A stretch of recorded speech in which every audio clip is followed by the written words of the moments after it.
राधे राधे आप सभी का स्वागत है आपके अपने YouTube चैनल एलन एकेडमी के अंदर। आज हम और पॉलिटी की नेक्स्ट क्लास जो है वो शुरुआत करते हैं। पॉलिटी की और पिछली क्लास के अंदर हमने देखा था कि 2 मिनट के अंदर उसका रिवीजन कर लेते हैं। तो उसके अंदर हमने देखा था कि राज्य राज्य वह इकाई है जिसमें लोगों का समुदाय एक निश्चित भूभाग पर निवास करता है और एक व्यवस्थित सरकार जो है वो बाहरी दबावों से मुक्त संप्रभु रूप से कार्य करती है। राज्य के 4 रंग होते हैं: भूभाग, जनसंख्या, सरकार और संप्रभुता। उसके बाद में हमने जाना था कि कौटिल्य या फिर विष्णुगुप्त जिन्होंने और एक बुक लिखी जिसका नाम है अर्थशास्त्र, और अर्थशास्त्र के अंदर उन्होंने सप्तांग सिद्धांत दिया। सप्तांग सिद्धांत जो कि राज्य के बारे में है कि राज्य के 7 अंग होते हैं, 7 एलिमेंट्स होते हैं। पहला भूभाग, उसके ऊपर दुर्ग, राजा, राजकोष, सेना, मंत्री या फिर अमात्य, और उसका सबसे लास्ट है मित्र। उसके बाद हमने जाना था कि राज्य की उत्पत्ति के संबंध में सिद्धांत। सबसे पहला जो था वो था अपने राजत्व का दिव्य सिद्धांत। इस सिद्धांत के अनुसार राजा जो है वो ईश्वर का प्रतिनिधि है और अपने राज्य के अंदर ईश्वर के आदेशों को लागू करता है। सेकंड वाला हमने पढ़ा था कि सामाजिक समझौते का सिद्धांत। इस सिद्धांत के अनुसार, और यह सिद्धांत जो है वो जॉन लॉक, हॉब्स और रूसो ने दिया था। इस सिद्धांत के अनुसार और राज्य निर्माण से पूर्व मत्स्य न्याय था, यानी मछलियों, बड़ी मछली जो है वो छोटी मछलियों को खा जाती है। और राज्य निर्माण से पूर्व राज्य के लोगों ने अपनी सारी शक्तियां जो है वो राजा को दे दी और राजा ने बदले में लोगों को सुरक्षा की क्या दी? गारंटी दी। यह व्यवस्था, यह नियम जो है वो आज तक चल रहा है। और आज हम लोकतंत्र में और मतदान के माध्यम से अपनी जो शक्तियां हैं वो अपने प्रतिनिधि को देते हैं, और प्रतिनिधि बदले के अंदर हमारे अधिकारों की क्या करता है? रक्षा करता है। उसके बाद में हमने पढ़ा था कि शक्ति पृथक्करण का सिद्धांत। उसके बाद बारे में हमने जाना था कि राजतंत्र में शासन की तीनों शक्तियों का केंद्रीकरण राजा में होता है: विधायिका, कार्यपालिका, न्यायपालिका। और उसके बाद में हमने जाना था कि फ्रांसीसी विचारक मोंटेस्क्यू ने शक्ति पृथक्करण का सिद्धांत दिया, यानी विधायिका, कार्यपालिका, न्यायपालिका तीनों शक्तियों को क्या कर दिया जाना चाहिए? पृथक पृथक कर दिया जाना चाहिए। और यहां से एक व्यवस्था जन्म लेती है, उस व्यवस्था का नाम है लोकतंत्र। हमने विधायिका को अलग कर दिया, कार्यपालिका को अलग कर दिया, न्यायपालिका को अलग कर दिया। तो करते हैं अलग। सबसे पहला है विधायिका, विधायिका। दूसरा है कार्यपालिका। पहला विधायिका, दूसरा कार्यपालिका और तीसरा है न्यायपालिका। तीसरा कौन सा है? न्यायपालिका। देखो विधायिका जो है ना, इसके अंदर 2 पार्ट है। देखो मैं आपको राज्य की भी गिनवाऊंगा साथ में। देखो भारत का तो है संसद, पूरे केंद्र का तो, और राज्य के होते हैं राज्य विधानमंडल, राज्य विधान मंडल। वही कार्यपालिका के 2, कैसे कैसे? तो एक तो भारत के यानी अस्थाई नौकरशाही,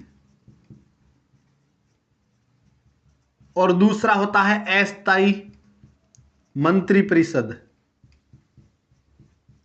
अस्थाई मंत्री परिषद। एग्जैक्टली मैं आपको बताऊं तो भारत के अंदर संसद होती है, राज्यों के अंदर राज्य विधानमंडल होती है, कार्यपालिका जो कि स्थायी नौकरशाही, और उसके साथ साथ अस्थाई मंत्री परिषद, और न्यायपालिका के अंदर होता है सुप्रीम कोर्ट और हाई कोर्ट। देखो इसका मतलब क्या है? संसद जिसके 2 सदन होते हैं, पहला है लोकसभा और दूसरा है राज्यसभा। लोकसभा के अंदर है 543 सदस्य और राज्यसभा के अंदर 245 सदस्य है फिलहाल के टाइम में। राज्य विधानमंडल के अंदर 2 पारी है, एक तो है विधानसभा, विधानसभा, और दूसरा है विधान परिषद, विधान परिषद।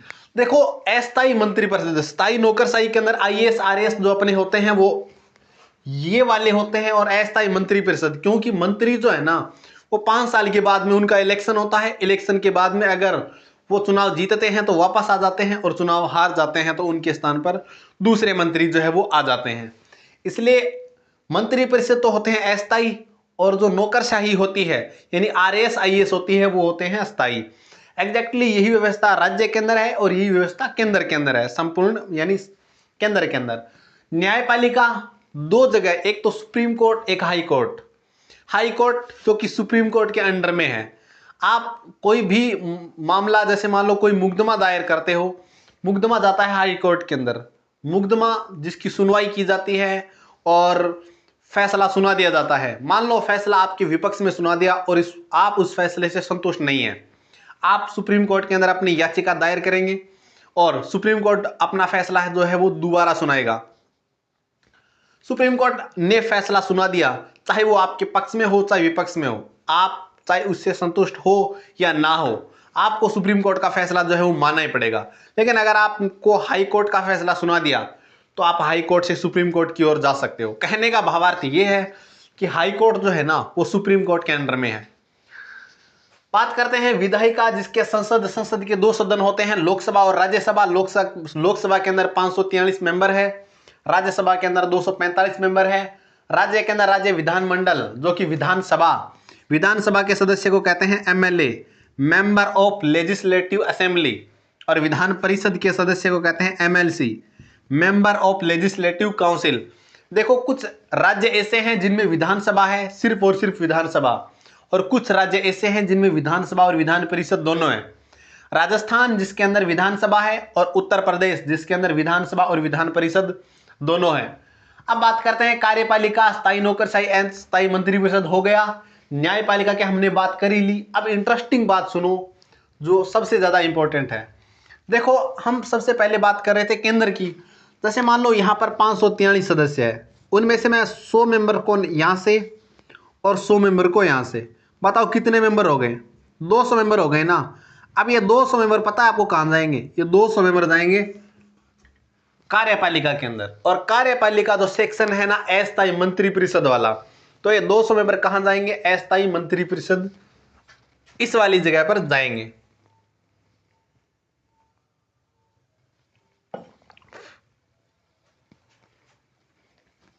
अस्थायी मंत्रिपरिषद इस वाली जगह जो है वो जाने वाले हैं। 200 सदस्य अस्थायी मंत्रिपरिषद। न्यायपालिका के अंदर सुप्रीम कोर्ट जो है उसके अंडर में हाई कोर्ट आता है, ये हो ही गया। अब इंटरेस्टिंग बात यह है कि आप बताओ विधायिका के सदस्य किसके सदस्य होते हैं? कार्यपालिका के, या फिर कार्यपालिका के जो सदस्य चुने जाते हैं वो कहां से आते हैं? विधायिका से आते हैं। ये बात समझ में आ गई क्यों आते हैं? क्योंकि लोकसभा और राज्यसभा के जो सदस्य, कुछ चुनिंदा सदस्य होते हैं, वो कार्यपालिका के अंदर अस्थायी मंत्रिपरिषद के अंदर और होते हैं। तो अगर मैं इसका ग्राफ बनाऊं या फिर चार्ट बनाने का प्रयत्न करूं तो यह है अपना और विधायिका, यह है अपनी क्या? विधायिका। और मैंने आपको बताया था कि विधायिका के अंदर जो मेंबर्स होते हैं ना वो जाते हैं अपने किसके? कार्यपालिका के। तो ये कार्यपालिका के मेंबर भी किस में से आते हैं? विधायिका के अंदर। और न्यायपालिका जो है ना, न्यायपालिका जो अपनी और स्वतंत्र अलग है।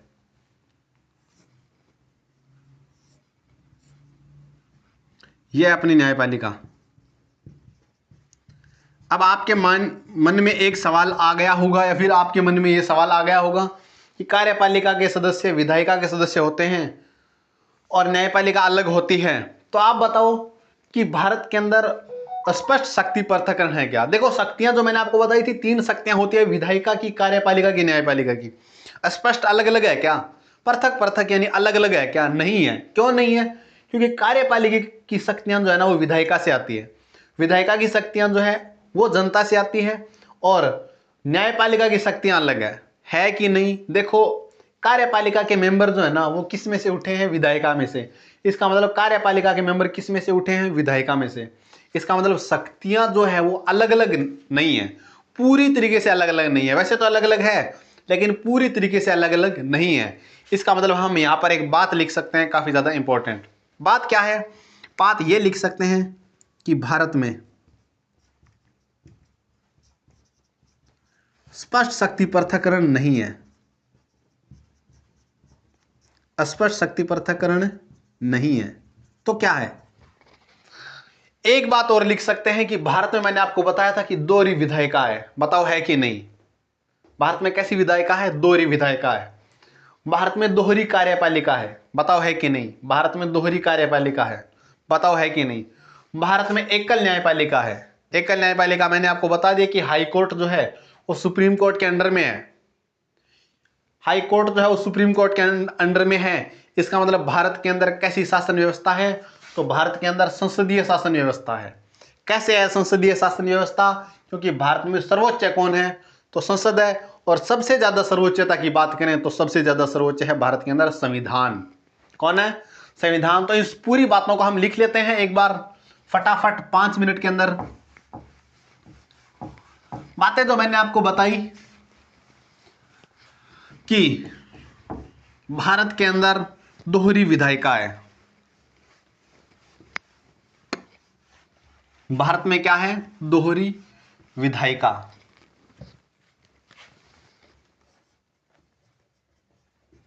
भारत में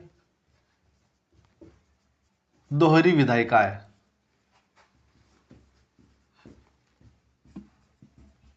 अर्थात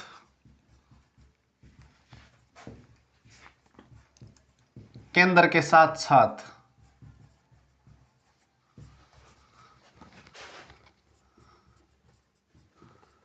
राज्यों में अलग से विधायिका है। बताओ है या नहीं?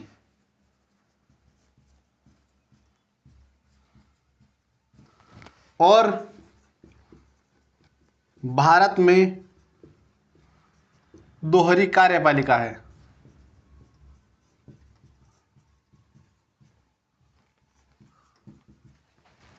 अर्थात मतलब क्या है? अर्थात केंद्र के साथ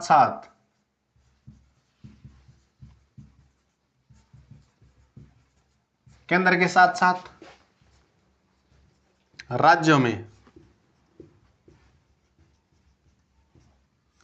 अलग से क्या है? तो अलग से क्या है? कार्यपालिका है। भारत में दो दो विधायिका है, दो दो कार्यपालिका है, लेकिन भारत में एकल न्यायपालिका है।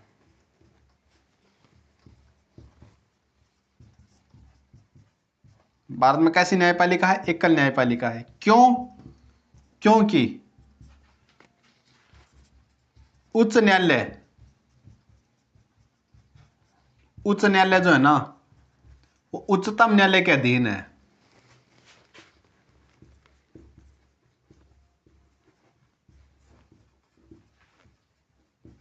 उच्च न्यायालय किसके अधीन है? उच्चतम न्यायालय के अधीन है।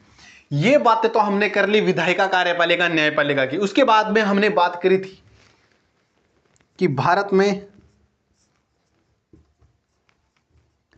संसदीय शासन व्यवस्था है। संसदीय शासन व्यवस्था है। अतः भारत में स्पष्ट शक्ति पृथक्करण नहीं है। अतः भारत में स्पष्ट शक्ति पृथक्करण नहीं है।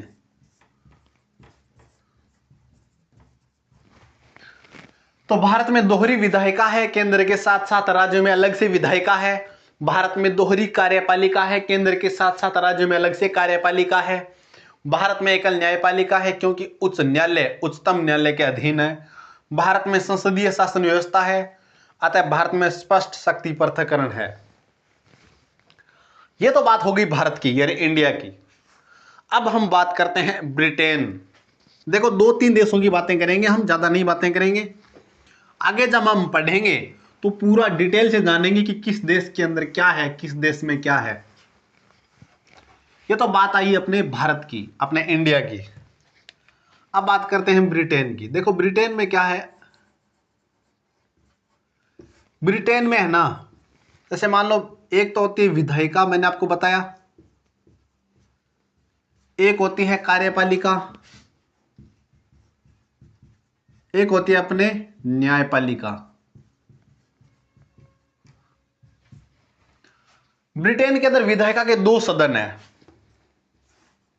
एक होते हैं हाउस ऑफ लॉर्ड्स, एक होते हैं हाउस ऑफ कॉमन्स। 2 सदन होते हैं। और ये कार्यपालिका और न्यायपालिका के सदस्य जो होते हैं ना वो हाउस ऑफ लॉर्ड्स और हाउस ऑफ कॉमन में से ही चुने जाते हैं। इसका मतलब समझिए क्या आप लोग? इसका मतलब ये होता है कि जैसे मान लो 3 मेंबर, जैसे मान लो 10 मेंबर विधायिका के हैं, मान के चलो एज एग्जांपल, विधायिका के पास कितने मेंबर है? 10 मेंबर। 10 में से 3 तो जाएंगे कार्यपालिका में, 10 में से 4 जाएंगे न्यायपालिका में, और 10 में से 3 कहां रह जाएंगे? विधायिका में रह जाएंगे। बात को समझने का प्रयत्न कीजिए कि न्यायपालिका के सदस्य कहां से उठेंगे? विधायिका से उठेंगे, और कार्यपालिका के सदस्य भी कहां से उठेंगे? विधायिका से उठेंगे। ये जो बात मैं आपको समझाना चाहता था, फाइनली आपकी ये बात जो है वो बेहद शानदार तरीके से समझ में आ गई होगी। तो हाउस ऑफ लॉर्ड्स और हाउस ऑफ कॉमन्स के मेंबर्स जो है ना, वही कार्यपालिका के सदस्य होते हैं और वही न्यायपालिका के सदस्य होते हैं। अगर मैं चार्ट बनाऊं तो बड़ा चार्ट बना रहा हूं मैं, क्योंकि यह है अपनी विधायिका। क्या है? अपनी विधायिका। अब विधायिका के अंदर ही तो क्या है? कार्यपालिका है, और विधायिका के अंदर ही क्या है? न्यायपालिका है। अब बताओ ये बातें अच्छी है क्या? सबसे पहले तो मैं आपको बता दूं कि विधायिका, कार्यपालिका, न्यायपालिका, विधायिका के मेंबर ही कार्यपालिका के सदस्य होते हैं, विधायिका के मेंबर ही न्यायपालिका के सदस्य होते हैं। अलग अलग शक्तियां हैं क्या तीनों में? विधायिका की शक्ति अलग, कार्यपालिका की शक्ति अलग, न्यायपालिका की शक्ति अलग। ऐसा तो कहीं नहीं है, लेकिन है। ऐसा है यूएसए के अंदर, यूनाइटेड स्टेट ऑफ अमेरिका, वहां पर ऐसा ही सिस्टम है। देखो, ब्रिटेन के अंदर विधायिका के सदस्य कार्यपालिका के होते हैं, न्यायपालिका के होते हैं। तो पूरा जो डायग्राम है वो मैंने आपको समझा दिया। अब लिखते हैं हम ब्रिटेन के बारे में। जहां समझ में ना आए वहां आप कमेंट कर देना, मैं आपको नेक्स्ट वाले वीडियो के अंदर सॉल्यूशन करेंगे, और जल्दी ही हम क्लास जो है वो लाइव करने का प्रयत्न करेंगे, ताकि लाइव क्लास के अंदर आप कोई भी कमेंट जो है वो कर सकते हैं, कोई भी सवाल आप हमसे पूछ सकते हैं। ब्रिटेन के अंदर देखो,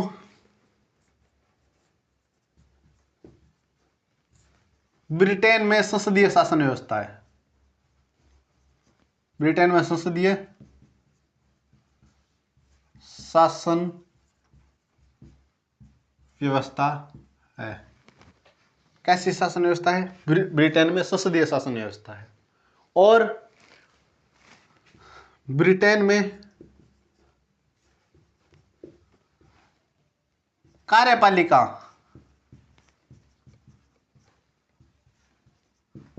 व न्यायपालिका के सदस्य है।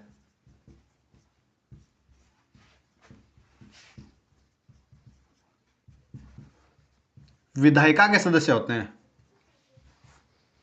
विधायिका के सदस्य होते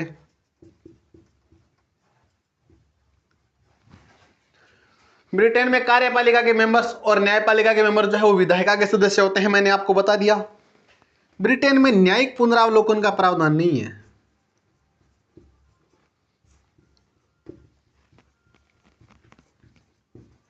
न्यायिक पुनरावलोकन का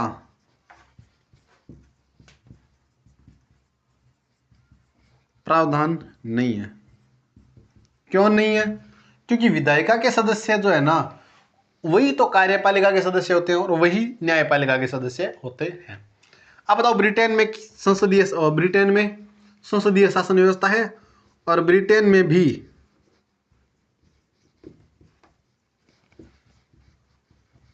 स्पष्ट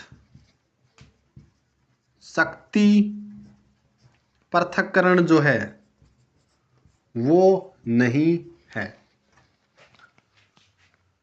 ब्रिटेन का चार्ट मैंने आपको बता दिया कि ऐसे ऐसे ब्रिटेन का जो है वो चार्ट बनाया जाएगा। अब हम जानेंगे अमेरिका के बारे में। अमेरिका में क्या सिस्टम है? अमेरिका में सिस्टम क्या है? देखो, USA, United state of America. देखो, यूएसए के बारे में अगर मैं बात करूं ना, तो ये तो है यूएसए की विधायिका, यह है यूएसए की कार्यपालिका, और यह है यूएसए की न्यायपालिका। विधायिका, कार्यपालिका, न्यायपालिका। तीनों अलग अलग है ब्रिटेन यूएसए के अंदर, और तीनों का आपस में कोई लेना देना नहीं है।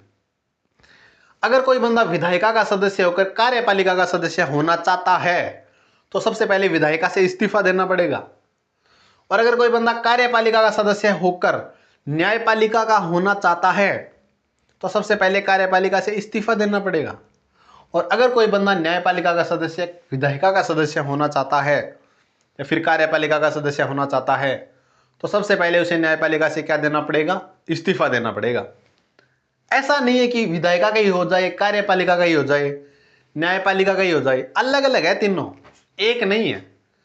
इंडिया के अंदर तो क्या सिस्टम था कि यहां वाले मेंबर यहां बैठ सकते हैं, वो एक अलग था। ब्रिटेन में क्या सिस्टम था कि ये यहां के मेंबर और यहां के मेंबर दोनों यहां से उठ के आते हैं। यूएसए में यह सिस्टम नहीं है। यूएसए कहता है कि विधायिका के सदस्य अलग रखेंगे, कार्यपालिका के मेंबर अलग रखेंगे, न्यायपालिका के सदस्य अलग रखेंगे। ब्रिटेन में जितने स्टेट है उतने वहां के संविधान है, हर राज्य का अलग अलग संविधान है ब्रिटेन में। ये काफी ज्यादा इंटरेस्टिंग बात है ना। अपने भारत का एक संविधान है, ब्रिटेन के अंदर कोई संविधान ही नहीं है। और यूएसए के अंदर, हाँ सॉरी मैं यूएसए का बता रहा था, यूएसए के अंदर है ना हर राज्य का अलग अलग संविधान है। यूएसए का पूरे और यूएसए का संविधान नहीं है। यूएसए के अंदर अलग अलग, जैसे न्यूयॉर्क एक स्टेट है तो वैसे अलग अलग करके और उनके जो है वो और संविधान है। कहां पर? यूएसए के अंदर। अब बढ़ते हैं हम अगले चरण की ओर, लिखते हैं यूएसए के बारे में। United state of America.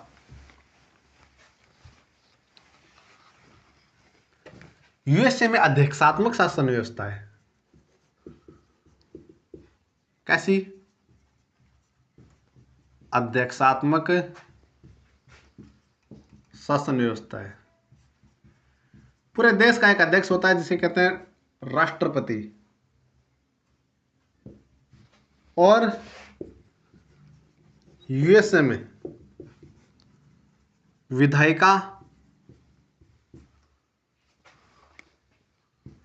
कार्यपालिका व न्यायपालिका तीनों के सदस्य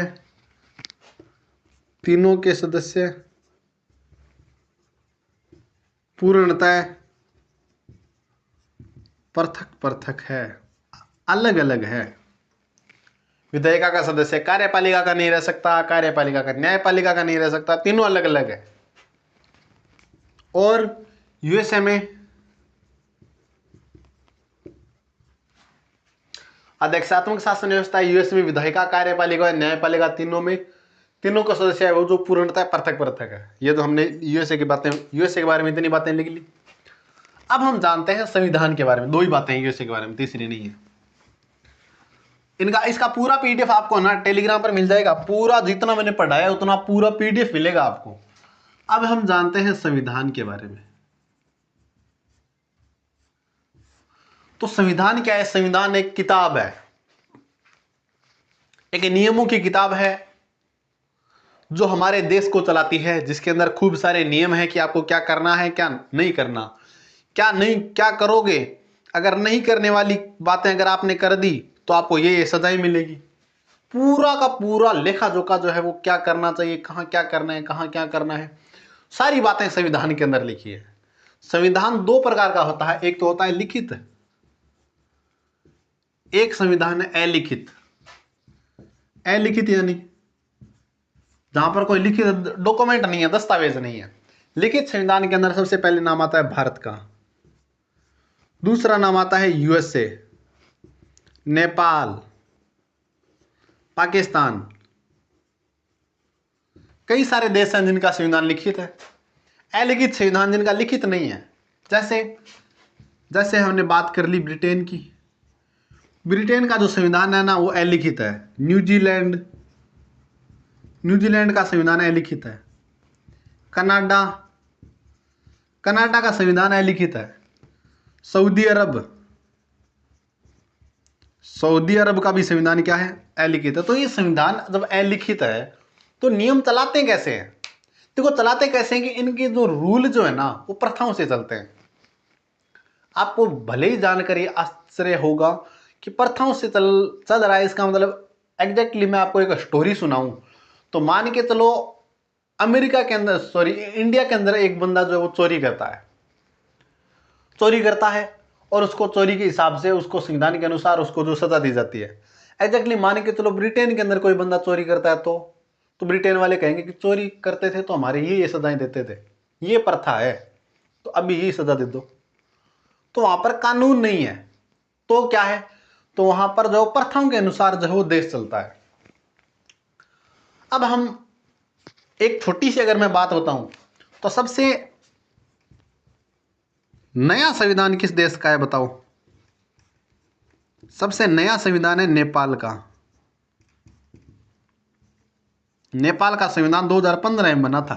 नेपाल के अंदर 2008 तक राजतंत्र था और 2008 से उन्होंने संविधान लिखना शुरू किया।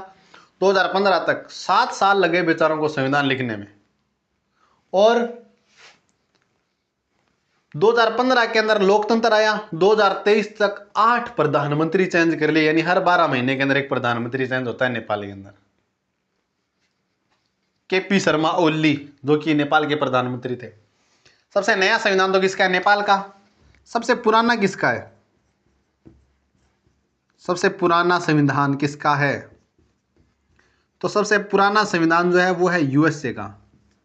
सबसे पहले किसी देश का संविधान बना था तो यूएसए का बना था। सबसे बड़ा किसका है ये तो आप बता ही सकते हो अपने माइंड के अंदर कि सबसे बड़ा संविधान किसका है। पूरी दुनिया के अंदर सबसे बड़ा संविधान है अपने इंडिया का, भारत का। 60 देशों से संविधान जो है लगभग 60 देशों का संविधान पढ़ा था, उसके बाद ने अपना संविधान लिखा था। लेकिन अपने को बाकी देशों से क्या लेना देना, आपने तो अपने भारत से लेना देना है कि भी भारत के अंदर संविधान जो है कैसे कैसे हुआ था, क्या कुछ उसकी रामलीला थी, क्या कुछ कैसे संविधान बना था, कैसे इलेक्शन हुआ। सबसे पहले संविधान सभा बननी चाहिए, यानी संविधान कौन बनाएगा? एक सभा बनाएगी। तो संविधान सभा की मांग किसने करी, पूरी जानकारी हम करेंगे अगली क्लास के अंदर। आज की क्लास जो है वो यही समाप्त करते हैं। आशा करता हूं आपको क्लास जो बेहद शानदार तरीके से समझ में आ गई होगी। फिर भी कोई डाउट रह गया तो कमेंट कीजिए, नेक्स्ट वाले वीडियो के अंदर आपके कमेंट का सॉल्यूशन किया जाएगा। और हाँ, टेलीग्राम चैनल से ज्वाइन होना ना भूलें, क्योंकि जितना पढ़ाया है उसका पीडीएफ आपको टेलीग्राम पर मिलेगा और जितना पढ़ाया है उतने में से जो भी सवाल किसी भी परीक्षा के अंदर आया हुआ है तो वो आपको और क्विज के अंदर मिलने वाला है, टेस्ट सीरीज के अंदर मिलने वाला है।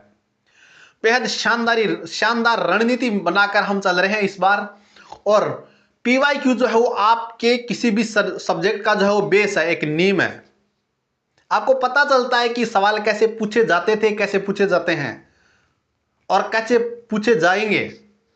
बहुत सारे स्टूडेंट ऐसे हैं जिनको पता नहीं कि सिलेबस क्या है, क्या पढ़ना है और कैसे सवाल आते हैं, और वो पढ़े जा रहे हैं।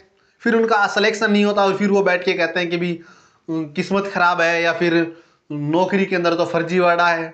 अलग अलग जो है वो भ्रांतियां जो है फैलाते रहते हैं। लेकिन इमेजिन करो 1000 पोस्ट आई है तो फर्जीवाड़े के अंदर कितनी हो सकती है? बाकी तो आपकी है। तो पूरा सिस्टमेटिक ढंग से हम पढ़ेंगे, सिलेबस को भी बेहद शानदार तरीके से डिस्कस करेंगे। सिलेबस का एक एक पॉइंट और आपके अंगुलियों पर होगा, और जितना पढ़ाया है आपको बस उतनी के साथ और इसके साथ आपको मेहनत करनी है। टेस्ट लगाने हैं ताकि आप खुद के अंदर इंप्रूव ला सको और खुद जो है और थोड़े स्ट्रोंग हो जाओ इस तैयारी के अंदर। थोड़ा मोटिवेट हो जाओ आप, थोड़ा मोटिवेशन मिलता है पीवाईक्यू देखने से। और जितना मैंने आपको करवा दिया इसके अंदर से आप पीवाईक्यू देखोगे तो आप खुद में मोटिवेट हो जाओगे कि ये सवाल आता है, ये तो मैंने बता दिया था क्लास में। आप इमेजिन करके देखो, अगर आप 10 दिन ऐसा करके देख लो, 11वें दिन आप खुद कहोगे कि ये एग्जाम तो मैं बहुत आसानी से निकाल सकता हूं। तो चलिए, बातें ऐसे ही होती रहेगी। नेक्स्ट की क्लास जो है उसका वेट करिए और जितना पढ़ाया है उसको याद करिए, मेरे साथ साथ मेहनत करिए। आपका सिलेक्शन है वो श्योर 101% होगा। और अगर आपने ये हिम्मत हार के रख दी कि भाई नहीं हो सकता है एग्जाम में पूछा जाए, हो सकता है नहीं पूछा जाए, तो भ्रम की तो कोई दवा नहीं है। जितना पढ़ा दिया उतना बस फौरन याद, और अपने आप को और इंप्रूव करने के लिए आप टेस्ट लगाओ। टेस्ट के अंदर आप बेहद शानदार स्कोर कर पाओगे, ये मैं आपको विश्वास दिलाता हूं, क्योंकि मैंने पढ़ाया बेहद शानदार तरीके से है। फिर भी किसी स्टूडेंट को लगता है कि पॉलिटिक्स समझ में नहीं आई, तो अब तक भ्रांति दूर हो गई होगी, और नहीं हुई, आपका कोई डाउट है तो कमेंट कीजिए, आपके डाउट का सॉल्यूशन किया जाएगा नेक्स्ट वाले वीडियो के अंदर ही। तो चलिए आज के लिए इतना ही, मिलते हैं नेक्स्ट क्लास के अंदर, तब तक के लिए धन्यवाद।